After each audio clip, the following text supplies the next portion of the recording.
प्रधानमंत्री और मुख्यमंत्रियों को हटाए जाने वाले बिल पर लोकसभा में बुधवार यानी 20 अगस्त को गृह मंत्री अमित शाह, कांग्रेस के सांसद केसी वेणुगोपाल के बीच तीखी बहस देखने को मिली। इन विधेयकों में प्रावधान किया गया है कि अगर प्रधानमंत्री या मुख्यमंत्री किसी गंभीर आपराधिक आरोप में गिरफ्तार होकर 30 दिनों से ज्यादा समय तक हिरासत में रहते हैं तो उन्हें पद से हटा दिया जाएगा। लोकसभा में संविधान के 130वें संशोधन विधेयक 2025, केंद्र शासित प्रदेश शासन संशोधन विधेयक 2025 और जम्मू और कश्मीर पुनर्गठन संशोधन विधेयक 2025 पेश किए जाने के बाद कांग्रेस के सांसद केसी वेणुगोपाल ने 2010 के सोहराबुद्दीन शेख फर्जी मुठभेड़ मामले में गुजरात के तत्कालीन गृह मंत्री रहते हुए अमित शाह की गिरफ्तारी का हवाला दिया और उनकी नैतिकता पर सवाल उठाए। अब सवाल यहां से नैतिकता का शुरू हो गया। उन्होंने कहा कि विधेयक देश की संघीय व्यवस्था को कमजोर करने के लिए लाया गया है। यह संविधान की बुनियादी सिद्धांतों को कमजोर करने के लिए है। भाजपा नेता कह रहे हैं कि विधेयक राजनीति में नैतिकता लाने के लिए है। वेणुगोपाल ने कहा कि क्या मैं गृह मंत्री से एक सवाल पूछ सकता हूं कि जब वो गुजरात के गृह मंत्री थे तब उन्हें गिरफ्तार किया गया था, क्या उस समय उन्होंने नैतिकता का पालन किया था? इस बयान के बाद हंगामा शुरू हो गया। अमित शाह ने केसी वेणुगोपाल के इस बयान से नाराज होकर नैतिकता के हवाले पर एक कहा कि उन्होंने संवैधानिक सिद्धांतों का पालन करते हुए जेल जाने से पहले ही अपने पद से इस्तीफा दे दिया था। अब इस मामले में नैतिकता के सवाल गृह मंत्री ने खड़े किए। नैतिकता का ही हवाला देकर वो इस बिल को लेकर आए। कहा यह नैतिक मर्यादा के खिलाफ है कि आप पे आरोप लगे और आप पद पे रहें।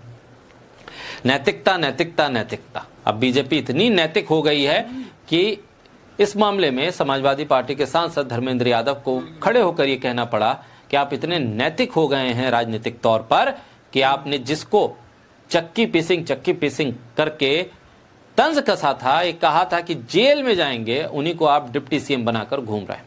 ये नैतिकता का भ्रम तो वहीं तोड़ दिया था धर्मेंद्र यादव ने। लेकिन इस नैतिकता के इर्द गिर्द अब कई सवाल भी उठने लगे। केरल कांग्रेस ने एक ट्वीट किया और लिखा, dear Amit Shah, we are with you on the commitment to the restoring moral standard in politics. हम आपके साथ हैं राजनीतिक नैतिकता के मापदंड को स्थापित करने के लिए। Let's start by investigating the murder of justice Loya. आप शुरू कीजिए जस्टिस लोया की मौत की जांच।